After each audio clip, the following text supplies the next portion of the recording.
আল্লাহর নবী ডাকতে বলে, যুবক তুই তওবা কর, মনে আছে? কথা কন, মনে আসেনি? যুবক বলে, ইয়া রাসূলুল্লাহ, ইয়া হাবিবাল্লাহ, আমি এমন অন্যায় করেছি, এমন ব্যভিচার অন্যায় করেছি, আমার আল্লাহ মাফ করবে না। আমার নবী কয়, যুবক রে তওবা কর, তওবা কর। যুবক বলে, নবী গো,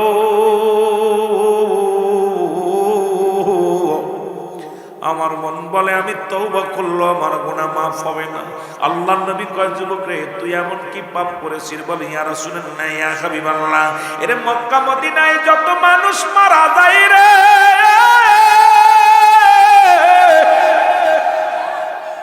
নবী গো, ওই মানুষ যখন মারা যায় কবর থেকে কাপনের কাপড় হারায় যায়। নবী গো, নবী কয়, হ্যাঁ এত বড় কষ্ট দুঃখজনক ব্যাপার। আহারে, মানুষ তিন টুকরা কাপড় শেষ সম্বল, এটা মানুষ কেমনে ছিনিয়ে নেয়? আল্লাহ, এই মানুষটার কি অন্তরের ভিতরে মরণের ভয় নাই? কোনো মরণের ভয় নাই। যুবক ডাকতে বলে, নবী গো,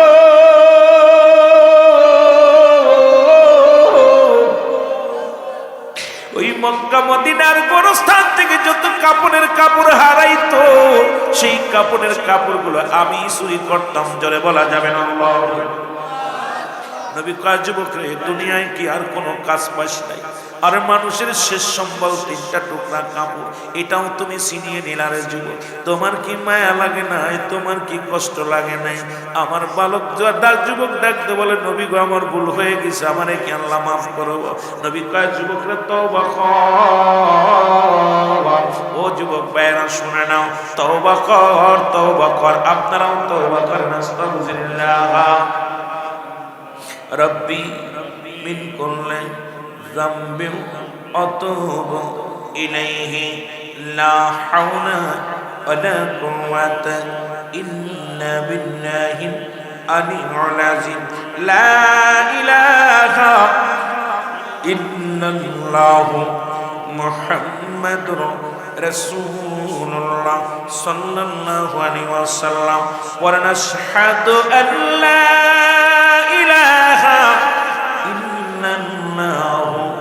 وحده لا شريك له وأشهد أن محمدا عبده ورسوله। জোরে জোরে চিল্লায় বলা যাবে না মারহাবা? ভাগ্য যদি ভালো হয়, নিষ্পাপ, জাহান্নাম থেকে যেন আল্লাহ দয়া করে। কারণ তওবার দরজা কিয়ামত পর্যন্ত খোলা, নবীদের দরজা বন্ধ। ও যুবক বন্ধুরা, নবী ডাকতে বলে, যুবক তওবা কর, তওবা কর। যুবক বলে, ইয়া রাসূলুল্লাহ, ইয়া হাবিবাল্লাহ, আমার মন বলে আমি তওবা করলাম, আমার আল্লাহ মাফ করবে না। আমি এত বড় পাপী নবী গো, এই পাপের কথা যদি আমার দুনিয়ার মানুষ জানে, আমার জায়গা দিব না। নবী ডাকতে কয়, যুবক তুই তওবা কর, বেশি বেশি করে তওবা কর। যুবক বলে, নবী গো, আমার মন বলে, নবী গো, জীবনে আমার আল্লাহ মাফ করবে না। নবী কয়, যুবক তুই কি এত বড় অপরাধ করেছিস? বলে, নবী গো, অনেকদিন যাবত মক্কা মদিনায় কোনো মানুষ মরে না, আমিও কাপড়ের কাপড় চুরি করতে পারি না। হঠাৎ নবী গো কিছুদিন পরে শুনলাম মদিনার বুকে একটা মানুষ মারা গেছে। ইয়া রাসূলুল্লাহ, ইয়া হাবিবাল্লাহ, এক সুন্দরী মহিলা মারা গেল। আমি নিজে তার জানাজায় শরীক হলাম। জানাজার নামাজ শেষ করিয়া সবাই বাড়ি চলে আসলো।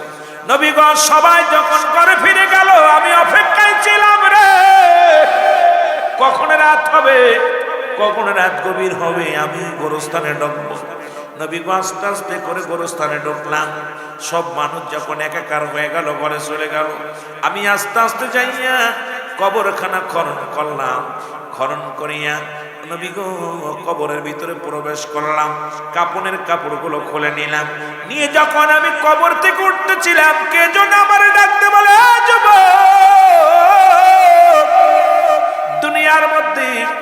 তুমি দুনিয়ার মধ্যে এত সুন্দরী মহিলা কখনো দেখো নাই। অন্যায় কর, ব্যভিচার কর, কেউ বাধা দিবে না।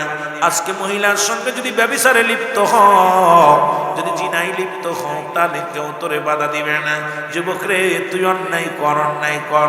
ইয়া রাসূলুল্লাহ, ইয়া হাবিবাল্লাহ, সঙ্গে সঙ্গে আমি যুবক ওই মহিলার উপরে চলে বসি, তার সঙ্গে অন্যায় করি নবী গো। এবার যখন তার সঙ্গে জিনা করিয়া কাপড় খুলে নিয়ে কবর থেকে যখন উত্তোলন হয়েছিলাম নবী গো, কে যেন আমার আওয়াজ দিয়ে ডাকতে বলে, যুবক আমি অসহায় নারী, আমার সতীত্ব তুমি নষ্ট করলা। জীবনে কোনো পুরুষ আমার জীবনে আসে নাই, তুমি আমার সতীত্ব নষ্ট করে দিলে। আমি আল্লাহর আদালতে মামলা দিলাম, তোমারও মরা লাগবে রে যুবক। আমার আল্লাহ যেন কোনোদিন তোমারে ক্ষমা করে না। এটা শুনেছিলাম মক্কা মদিনার কতরে মুসলমান। আরে যে দেশের 92% মুসলমান, কি ওয়াজ করবো জিনা ব্যভিচারের, কি ওয়াজ করবো? ঢাকা মেডিকেল কলেজ হাসপাতালে মরা মানুষের সঙ্গে জিনা হয়, যদি মিথ্যা হয় রে যুবক, আমার জিব্বা কেটে নিবারে যুবক। শুনে নাও, মুসলমান মারা গেছে গলায় দড়ি নিয়ে মারা গেছে, প্রমাণ হলো জিনার। মুসলমান মারা গেছে বিষ খাইয়া, আলামত হলো জিনার। মারা গেছে মুসলমান আত্মহত্যা করছে, আলামত হলো জিনার। ডাক্তাররা বড় প্রেশানিত হয়ে গেল, মারা গেল অ্যাক্সিডেন্ট করে, জিনা করলো কে? মারা গেল গলায় দড়ি নিয়ে, জিনা করলো কে? মারা গেল বিষ খাইয়া, জিনা করলো কে? এবার সিসি ক্যামেরা লাগানো হলো, এরপরে ধরা হলো। দেখে ডম, মুসলমান ডমকে ধরা হলো। ডম বললেন যখন রিমান্ডে নেওয়া হলো ডমকে, 10 দিনের রিমান্ড দেওয়া হলো। ডম শিকার গেল, একজন নয়, দুজন নয়, আজ থেকে শত শত নারী, অল্প বয়সী নারী যখন মৃত্যু নারীগুলো আমার কাছে আসে, আমি লাশটা কাটার আগে, এই খাটের উপরে ওঠানোর আগে তার সঙ্গে আগে জিনা ব্যভিচার করে নি। আরে মুসলমান কোথায় রে? সিলেটের শাহজালালের সৈনিকেরা গর্জে উঠতে হবে, শাহপুরানের সৈনিকেরা উঠতে হবে গো। ফুলতুলি সাহেব কেবলা বলেছিল, বাঁচাও ইমান, বাঁচাও দেশ। সাহেব কেবলার নির্দেশ, যদি ইমান আকীদা তোমাদের থাকে, আজকে যেখানে মর্গে যায় আমার মা বোনের ইজ্জত থাকে না, যেখানে ঢাকা মেডিকেল কলেজ হাসপাতালে জিনা হয় মরা মানুষের সামনে, এটা যদি আমেরিকা হতো মেনে নিতাম, লন্ডন হলে মেনে নিতাম, শ্রীলঙ্কায় হলে মেনে নিতাম, মুসলমান অন্য অন্য মুসলিম রাষ্ট্রে যদি হতো মেনে নিতাম। যে দেশে অসংখ্য আল্লাহর ওলি, যে দেশে অসংখ্য ওলামা ইকরাম, যে দেশে আজকে বড় বড় আলেমরা ফতোয়া দেয়, সেই দেশের মধ্যে তোমার সন্তানের কি অন্যায় করেছে বলো? বিদ্যা ডাকতে বলো, হুজুর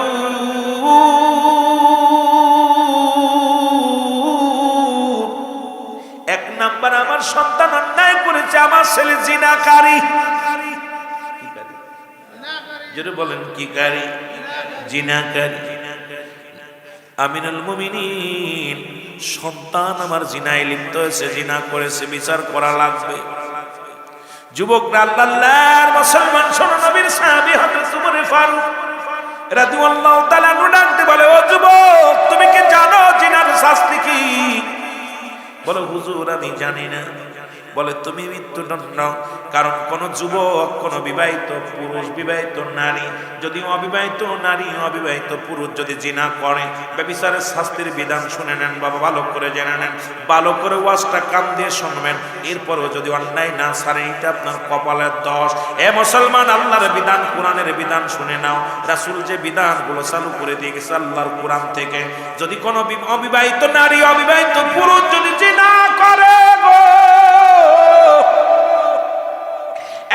100 ঘোড়া মারতে হবে ওই পুরুষ ওই নারীর গায়ে, এমন ভাবে বেতের আঘাত করতে হবে 2-4টে মারা পরে যেন মারা যায়। ওই গায়ের পর এইরকম দেখি মাঝে মাঝে ফেসবুকে দেখি অমুক জায়গা জিনা করছে, জুতো দিয়ে 2 বাড়ি মেরে মাফসালি শেষ হয়ে যায়। এত সহজ নয় জিনার বিচার, এত সহজ নয়। জিনা বিচারের বিচার এত সহজ নয়। যুবকটাকে 100টা বাড়ি মারতে হবে, মহিলাটা 100টা বুড়া বাড়ি মারতে হবে। যদি বেঁচে থাকে আলহামদুলিল্লাহ, যদি তারপরে বেঁচে থাকলে তওবা করাতে হবে। তওবা করে যদি সে ফিরে আসে আলহামদুলিল্লাহ। আর যদি মারা যায়, মারা গেলে সঙ্গে সঙ্গে তার কি করবে? মুসলমান গোসল করাবে, গোসল করায় তার কাফন পরাবে, কাফন পরায় তার জানাজা পড়াবে, জানাজা পড়ায় দাফন করায় বাকি যে বেতের আঘাতগুলো থাকবে এটা তার কবর উপরে মারতে হবে। যদি 10টা বাকি থাকে 10টা মারবে, 20টা থাকলে 20টা মারবে। এটা হলো অবিবাহিত নারী অবিবাহিতের শাস্ত্রের বিধান। মুসলমান, বিবাহিত নারী বিবাহিত পুরুষের শাস্ত্রের বিধান শোনো গো। এই যে বিচারের কথা বললাম, এইরকম একটা বিচার যদি কোম্পানিগঞ্জের জমিনে করা হতো, আমার বিশ্বাস এই সিলেট জেলা থেকে জিনা পালায় চলে যেত। বলেন ঠিক কিনা? জিনা করলো সেইটা ছেলে করছে, আলহামদুলিল্লাহ ছেলের হ্যারাম আছে। কি আশ্চর্য! মুসলমান, কোন বিবাহিত নারী যদি জিনা করেন, আমার দেশে 90% যুবক এখন, বর্তমান যুবকের চাইতে বুড়োগুলোর এখন অন্যায় করে বেশি। পরের বউ ভেঙে নিয়ে যায়, বউ স্বামী গেছে বিদেশে। মুসলমান শুনে না, আমেরিকা লন্ডন আপনাদের বাইরে আছে, কিন্তু আপনার ভাবি আপনার বোন অন্য পুরুষের আসক্ত হয়ে গেছে, জিনা ব্যভিচারে লিপ্ত হয়ে গেছে। শুনে নেন শাস্তির বিধান। যদি কোনো বিবাহিত নারী বিবাহিত পুরুষ যদি জিনা করে, এই শাস্তির বিধান হলো সর্বপ্রথম তাদের না কোনো বিচার, 1 নাম্বার বিচার, কোনো আদালত নাই, কোনো উকিল নাই, ওদের কোনো ক্ষমা নাই। আজকে কোনো ওই জিনাকারী পুরুষ বিবাহিত নারীর কোনো আদালতের বিচার নাই। ওদের একটাই বিচার হলো ওদের নাভি পর্যন্ত মাটির নিচেই পুঁততে হবে। এবার তার কঙ্কাল ছুঁড়ে মারতে হবে, পাথর ছুঁড়ে মারতে হবে, যতক্ষণ পর্যন্ত মৃত্যুবরণ করবে না গো, মারা বন্ধ হবে না। ওদেরকে পাথর ছুঁড়ে মারতে হবে, ওদেরকে ঢিল ছুঁড়ে মারতে হবে। যখন নিশ্চিত হয়ে যাবেন মারা গেছে, ভালো করে শোনো বাবা, যখন নিশ্চিত হয়ে যাবেন উনি ইন্তেকাল করেছে, মারা গেছে, তখন এই মাটি করে তাদের লাশখানা উঠাবে। উঠায়া কোনো বিবাহিত নারী বিবাহিত পুরুষ কোনো জানাজা পাবে না, কোনো দাফন পাবে না, কোনো কাফন পাবে না। বিবাহিত পুরুষ হলে বিবাহিত নারী হলে এদের শাস্তির বিধান হলো দিবালয়ে মানুষের সামনে কুকুর শিয়াল দিয়ে লাশটারে খাওয়া দিতে হবে। কোনো জিনাকারী কোনো মাটি হালা করা যাবে না। জিনাকারী পুরুষ জিনাকারী নারী বিবাহিত হলে মুসলমান তাদেরকে কাফন দাফন করা যাবে না, তাদের জানাজা পড়া যাবে না। এই ফতোয়া যদি একবার যদি সিলেটের জমিনে জারি হয়ে যেত, বাংলাদেশে জারি হয়ে যেত, তাহলে পরের বউ আরেকজন ধরে হাত ধরে টানতো না, অন্যের আমানত নষ্ট হতো না। আমার ভাই সাহেবের আমানত ভাবি নষ্ট করতো না, ভাবির আমানত ভাই সাহেব নষ্ট করতো না। সবাই 1 নম্বরে সোজা হয়ে যেত। জোরে বলেন ঠিক কিনা? পীরাই দেখবেন পরক্রিয়া করতে ধরা পড়ছে, আরে কিরা ধরবেন না, ওর বিচার কি? ওর বিচার কুকুর শেল দেখায় দিতে হবে। কারণ আমার তো ক্ষমতা নাই হাতে, আমি কেমনে করব? যদি ক্ষমতাটা পাতাম, যারা ভারতের মোদী সরকার ক্ষমতায় যায় বদমাইশ অসংখ্য মসজিদ গুলো ভেঙে দিচ্ছে, কয় মসজিদের ভিতরে মন্দির আছে। এই কথা কন না কেন? মন্দির আছে। আমিও বলি বাংলাদেশের সবার কাছে, আমাকে আগামী দিন চেয়ারের মধ্যে বসাও, বাংলাদেশে শত শত মন্দিরের ভিতরে আমরা মসজিদ পাবো। জোরে বলেন ঠিক কিনা? কারণ ক্ষমতা আমার হাতে, কে নড়াবে? এই মোদি শোন, বদমাইশ, বুড়া হয়ে গেছি, এখনো ভালো হয়ে যা। বাংলাদেশ নয়, ভারতের মধ্যে একাধিক মসজিদকে আক্রমণ করে ভেঙে দিছে। তারা বলতেছে যে এই মসজিদের মধ্যে আমাদের পুরন মন্দির ছিল। নাউজুবিল্লাহ বলেন। সংসদের আয় হচ্ছে। আমি বলি মোদি রে, আমাকে যদি ক্ষমতা দিত, আমাকে যদি পাওয়ার দিত, বাংলাদেশের ছেলেরা আগামী কাল থেকে শত শত মসজিদ চেনে বের করতাম মন্দির থেকে। কারণ আমি আইন করবো ওইটার মধ্যে আমাদের মসজিদ আছে। যেটা বলেন ঠিক কিনা? বাধা দেবে কে?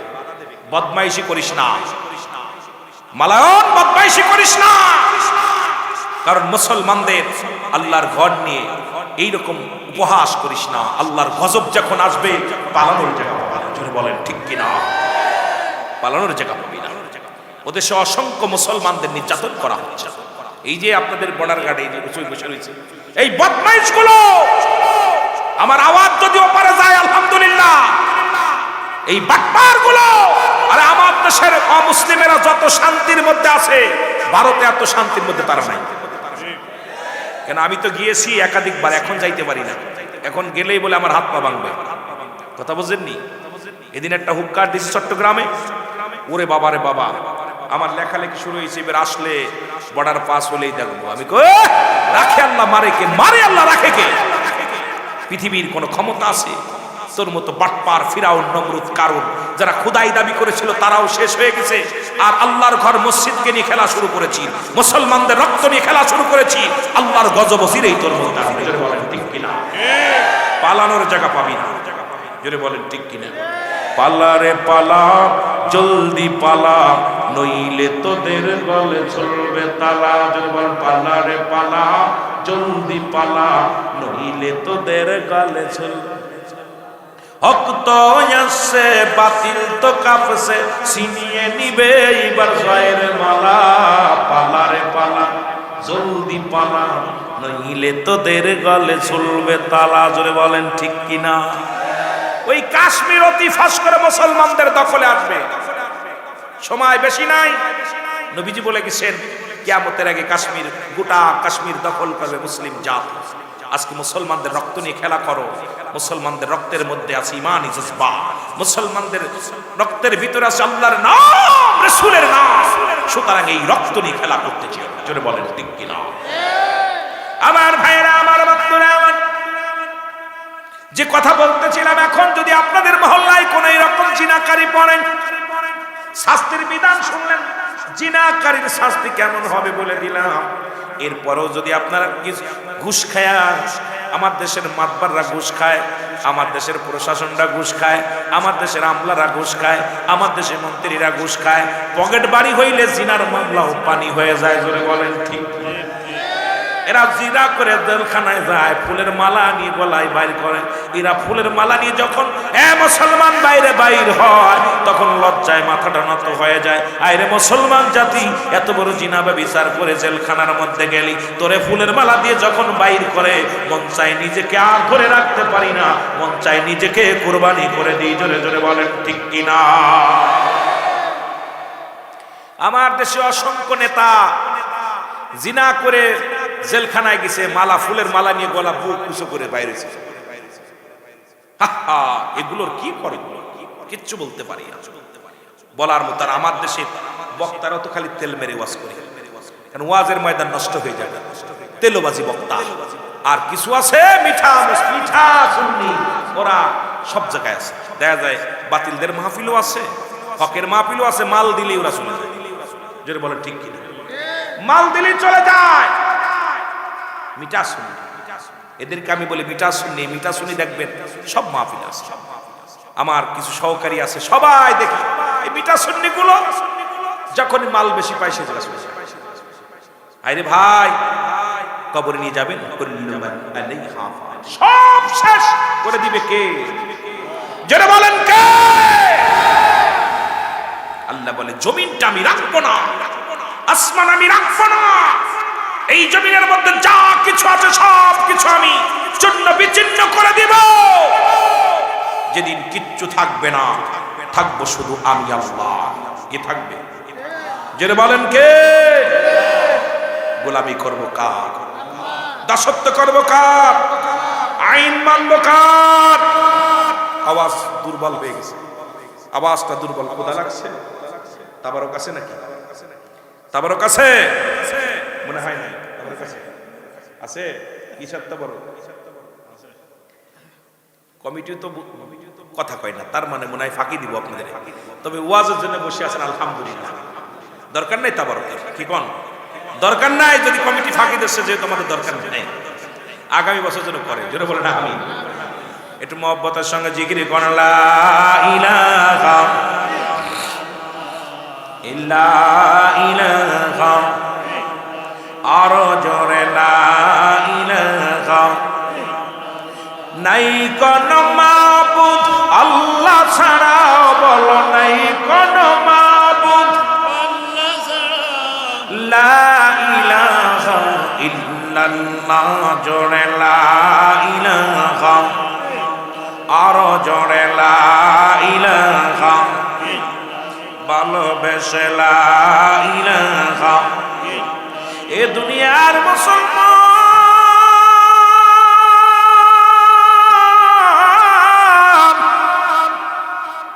যে কথা বলতেছিলাম দিলের শোনো গো, ও যুবক বন্ধুরা আমার শুনে নাও। হযরতে ওমর ফারুক রাদিয়াল্লাহু তাআলা ডাকতে বলে, বিদ্যা দ্বিতীয় নাম্বার অপরাধ কি করছে বলো? বলে হুজুর 2 নাম্বার অপরাধ আমার ছেলে মানুষ খুন করেছে। এটা কি অপরাধ, ছোট না বড়? যদি বলেন ছোট না বড়? হযরত ওমর ফারুক রাদিয়াল্লাহু তাআলা রাগান্বিত সাহাবী, একদম রক্তগুলো টকবক করে উঠছে। হযরত ওমর ফারুকের চোখ দুটি লাল হয়ে গেছে। ওমর ফারুক রাদিয়াল্লাহু তাআলা ডাকতে বলে, যুবক তুমি 3টা অপরাধ করেছো, বড় বড় 3টা অপরাধ। নাম্বার 1 তুমি মাদক সেবন করো, নাম্বার 2 তুমি মানুষ জিনা ব্যভিচার করো, নাম্বার 3 তুমি মানুষ হত্যা করেছো। এই 3টা অপরাধ গুরুত্ব অপরাধ, তোমাকে হত্যাযোগ্য হয়ে গেছো, তোমাকে শিরচ্ছেদ করা হবে। যুবক ডাকতে বলে, হুজুর আমিনুল মুমিনিন, আপনার কাছে আমার ছোট্ট একটা দাবি, আপনি যে বিচার করবেন সেই বিচারগুলো আমি মেনে নিলাম। আপনি আমাকে হত্যা করবেন আমি রাজি, ফাঁসিতে চড়াবেন আমি রাজি, জেলখানায় দিবেন আমি রাজি, যেটা খুশি সেটা করবেন, আমি কোনো তাই বাধা দিব না। আমি জানি আপনি ন্যায় পরা নয়, কারণ আমার আব্বাজান যখন হাত ধরে বলল উমরের কদমে যেতে হবে, তখন আমি বাধা দিই নাই। তখন আমার আব্বাজানের সঙ্গে আমি রওনা দিই, আপনার কদমের মধ্যে আসছি হুজুর। আমি আমার বিচারের আগে আমার বাবার বিচারটা আগে চাই। হুজুর আপনি যে বিচার করবেন আমি মাথা পেতে মেনে নিলাম, কিন্তু আমার বিচারের আগে আমার আব্বাজানের বিচার করেন। খলিফা হযরত ওমর ফারুক রাদিয়াল্লাহু তাআলা বলে, যুবক তুমি কার বিরুদ্ধে অভিযোগ করো গো? তুমি কার বিরুদ্ধে অভিযোগ জানো? হুজুর বলে, উনি আমার আব্বাজান হয়। বলে, বাবা সন্তান হয়ে বাবার বিরুদ্ধে অভিযোগ, তুমি কেমন সন্তান? বলে, হুজুর আমার আব্বার বিচার করা লাগবে। বলে, 1 নাম্বার অপরাধ আমার আব্বা, আমি আজকে খুনি হওয়ার পিছনে, আমি আজকে জিনাকারী হওয়ার পিছনে, মাদক সেবন হওয়ার পিছনে আমার আব্বাজান 1 নাম্বার দায়ী। তার মধ্যে শুনে নেন, 1 নাম্বার দায়ী আমার আব্বাজান। সে আমাকে একটা ভালো মা দেয় নাই, এমন একটা মা আমাকে দিছে যে মাটা অন্য পুরুষের সঙ্গে ব্যভিচার করে, অন্য পুরুষের সঙ্গে চলাফেরা করে, অন্য পুরুষের সঙ্গে জিনা ব্যভিচার করে, অন্য পর্দা করে না, এমন একটা মা। 1 নাম্বার অপরাধ আমার আব্বাজান, সে আমাকে একটা আদর্শবান মা দেয় নাই, সে আমাকে একটা ললা মা দেয় নাই। এমন একজন জুলুমকারী, এমন একজন জালিম, এমন একজন ব্যভিচারিণী মা দিছে গো। ওই মায়ের কারণে আমি সন্তান নষ্ট হয়ে গেছি। আমি যুবকদের হাতে ধরে বলে যায়, যুবকদের পায়ে ধরে বলে যায়, যারা বিয়ে করিস নাই তাদের অনুরোধ করে যায়, তোরা যারা বিয়ে করিস নাই একটা দাবি করবি দাদা দাদির কাছে, একটা দাবি করবি আব্বার কাছে, মার কাছে, মা গো আমাকে বিয়ে দিবা, যদি বিয়ে করতে হবে তবে এমন একটা মেয়ে দিবা, সে মেয়েটা কালো হোক, সেই মেয়েটা রিক্সা চালকের মেয়ে হোক, সেই ছেলেটা, সেই মেয়েটা বেবি চালকের মেয়ে হোক, সেই মেয়েটা হবে একজন দিনমজুরের মেয়ে হোক, সেই মেয়েটা যেন কোরআন শরীফ পড়তে পারে, সেই মেয়েটা যেন নামাজ পড়তে পারে, সেই মেয়েটা যেন পর্দা করে চলতে পারে, এমন একটা মেয়ে আমাকে দিবা মা, যে মেয়েটা এই দুনিয়ার মধ্যে পর্দার বিধান মেনে চলে, এমন একটা মেয়ে যদি তুমি আমাদের দাও মা গো, আমি বিয়ে করতে পারবো। ও মা তোমার কাছে দাবি করবো গো মা। এখন তো আমরা সুন্দরী পুজোরি হয়ে গেছি, ওই ধলা চামড়া দেখে দেখে পাগল হয়ে গেছি। এই ধলা চামড়া দেখার কারণে আজকে আমার জাতি শেষ, আমার সমাজ শেষ। ওদের লিপস্টিক মাখতে মাখতে দিন চলে যায়, নামাজ পড়ার টাইম পায় না। ওদের বুরুফেন করতে করতে দিন চলে যায়, নামাজ পড়ার টাইম পায় না। এই মুসলমান মোটা কাপড় গায়ে দিলে তাদের গায়ে যন্ত্রণা হয়, তাদের গরম লেগে যায়, পাতলা কাপড় পরিধান করে। মুসলমান শোনো, ভালো করে শুনে নাও, ভালো করে শুনে নাও। এই যুবক বন্ধুরা দিলের কান্না লাগা শোনো গো, আমি আমার মাদের বলবো, মা মারে বিয়ে করার আগে একবার বলবেন, মা আমাকে একটা দিন মজুরির লাগে বিয়ে দাও, রিক্সা চালক হোক, ভ্যান চালক হোক, ওই ছেলেটা যেন নামাজি হয়, ওই ছেলেটার জন্য ঘুষ করে সুদ করে না হয়, ওই ছেলেটার জন্য সারাদিন পরে আমারে হালাল খাদ্য খাওয়াবে, আমারে পর্দায় রাখবে, নামাজের জন্য তাগিদ দিবে, আমার ওই স্বামী যেন আমাকে নিয়ে বাইরে বেড়াতে না যায়, আমাকে নিয়ে যেন বাজারে না নিয়ে যায়, আমাকে নিয়ে যেন মার্কেটে না যায়, এমন একটা ছেলের লাগে মাগো আমারে বিয়ে দিয়ে দিবা যে ছেলেটা আমাকে পর্দার বিধান মেনে আমারে সালাবে। জোরে বলেন সুবহানাল্লাহ। এখন সুন্দরী পুজরি, হাউ লাভলি গার্লস, ইন্না সাকা সাকা আনা উবুকা ইন্না দাস। কি অবস্থা, কথা বোঝেননি? মেয়ে দেখলে কয় হাউ লাভলি গার্লস, কথা বুঝিনি? কি রে বাস বলছিস? ইন্না সাকা সাকা, ওয়ান্ডারফুল ওয়ান্ডারফুল। এখন বাংলা মানুষ তো আমরা বুঝি না, তো ওরা কি তা কইতেছে, এরা তো বুঝি না। যুবকগুলো সর্বনাশ করছে, সব শেষ করছে। আমার বন্ধুরা শুনে নাও, দিলের কান্ডা লাগা শুনে নাও। আমার মা বোনদের বলে যায়, যুবকদের বলে যায়, বড় আলেম বিয়ে করতে হবে এমন কোন শর্ত নয়, একটা হালাল খোর বান্দি, একটা হালাল খোর বান্দা খুঁজে নেবেন। জোরে বলেন ঠিক কিনা? এখন অনেকে কইতে পারে হুজুর, হুজুর পাবো কই? হুজুর তো এমনি পছন্দ করে না, আমাদের যুগের মেয়েরা এখন ওই দাড়িওয়ালা টুপিওয়ালারে পছন্দ করে না। আরে মা, দাড়িওয়ালা টুপিওয়ালারে পছন্দ কর, কারণ ওই নামাজি আল্লাহওয়ালা, দাড়ি রাখছে, দাড়ি রেখে জিনা করতে পারবে না, ব্যভিচার করতে পারবে না। কিন্তু আমার দেশের মা বোনের অধিকাংশ দাড়ি টাড়ি পছন্দ করে না। যেটা বলেন ঠিক, দরকার নাই বিয়ে করে, ওরা বুড়ি হয়ে যাক। যেটা বলেন ঠিক কিনা? ওরা বুড়ি হয়ে যাক। আর আমি মেয়েদেরকে বলবো, ওই ছেলেকে বিয়ে করিস না যে ছেলে, আমার দেশের যুবকেরা, আমার দেশের গার্জিয়ান বিয়ে দেওয়ার সময় পাত্র খোঁজে, কত চাকরি করে, কত টাকা বেতন, আগে জিগাইবি, মেয়ে দেওয়ার আগে জিগাইবি, আমার বিয়ে সাহেব আপনার ছেলে কি নামাজ পড়ে কিনা, আপনার ছেলে যদি 5 ওয়াক্ত সালাত পড়ে তাহলে আমার মেয়ে দিবে।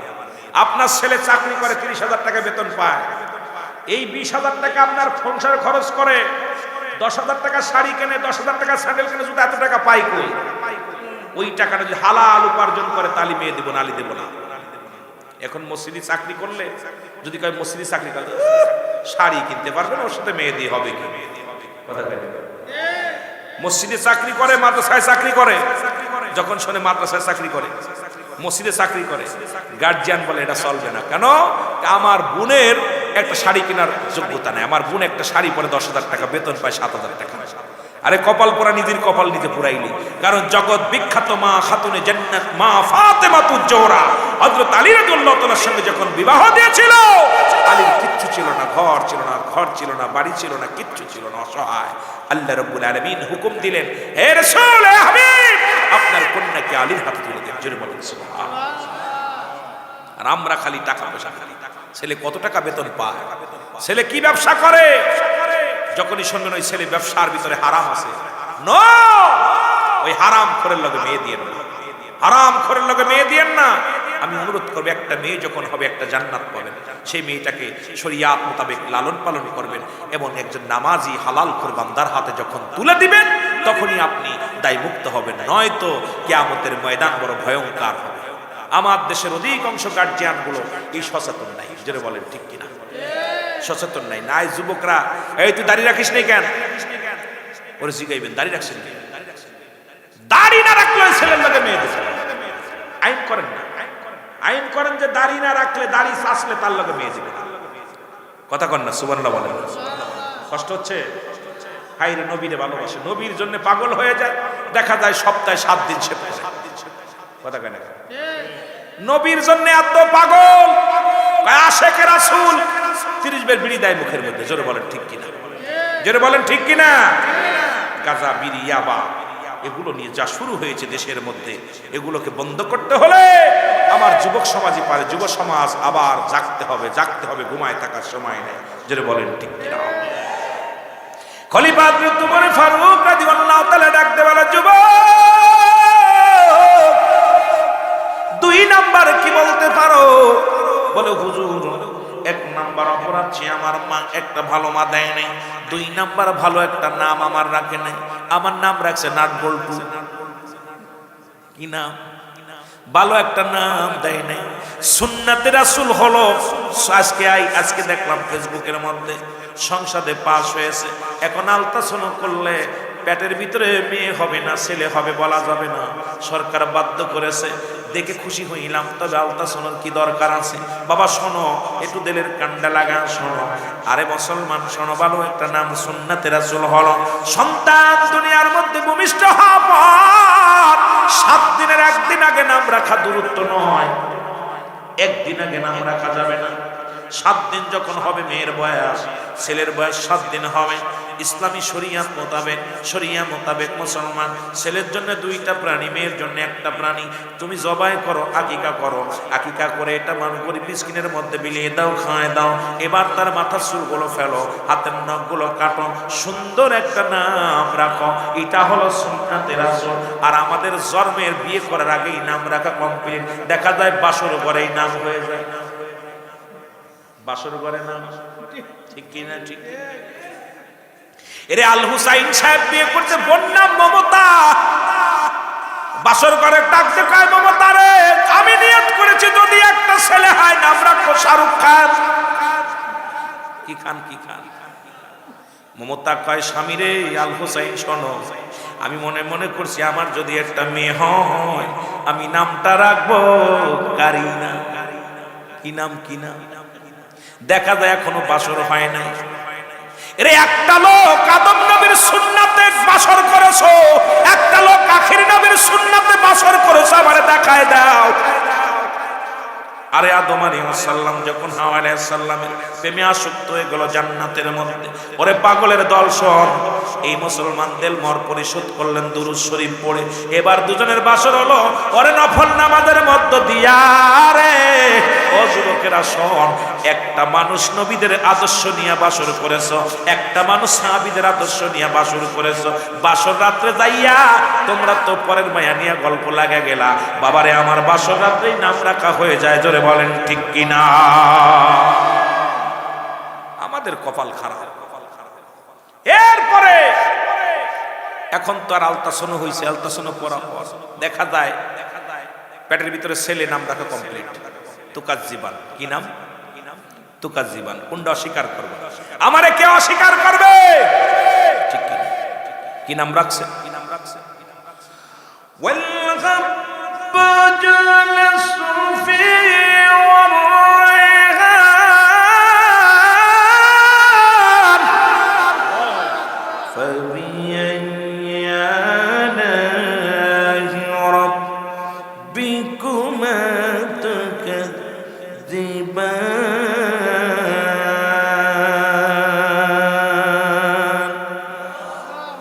হুজুর গো, দেখলাম বারবার তুকাজ্জিবান কোরআনের মধ্যে, এইজন্য মেয়েটার নাম রাখছে তুকাজ্জিবান।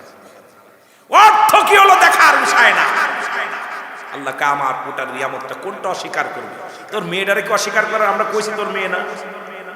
কথা কয় না কেন? এই কথা কয় না কেন? মেয়েটা তুমি দাবি করে রে মেয়েটা আমার, আমি কি বলছি তোর মেয়ে না? কথা কয় না? মনে হয় বোঝে নাই।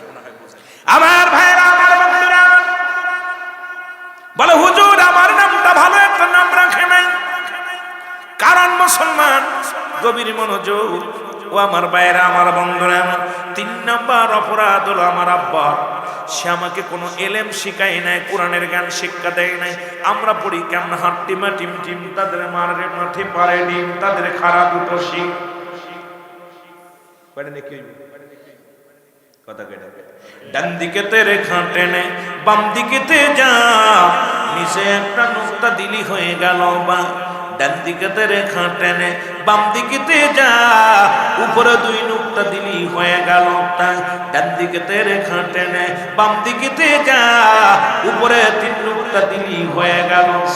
3 10 30 নাকি? কত নাকি? কথা কন কত নাকি? এই ডাকতে বলে, হুজুর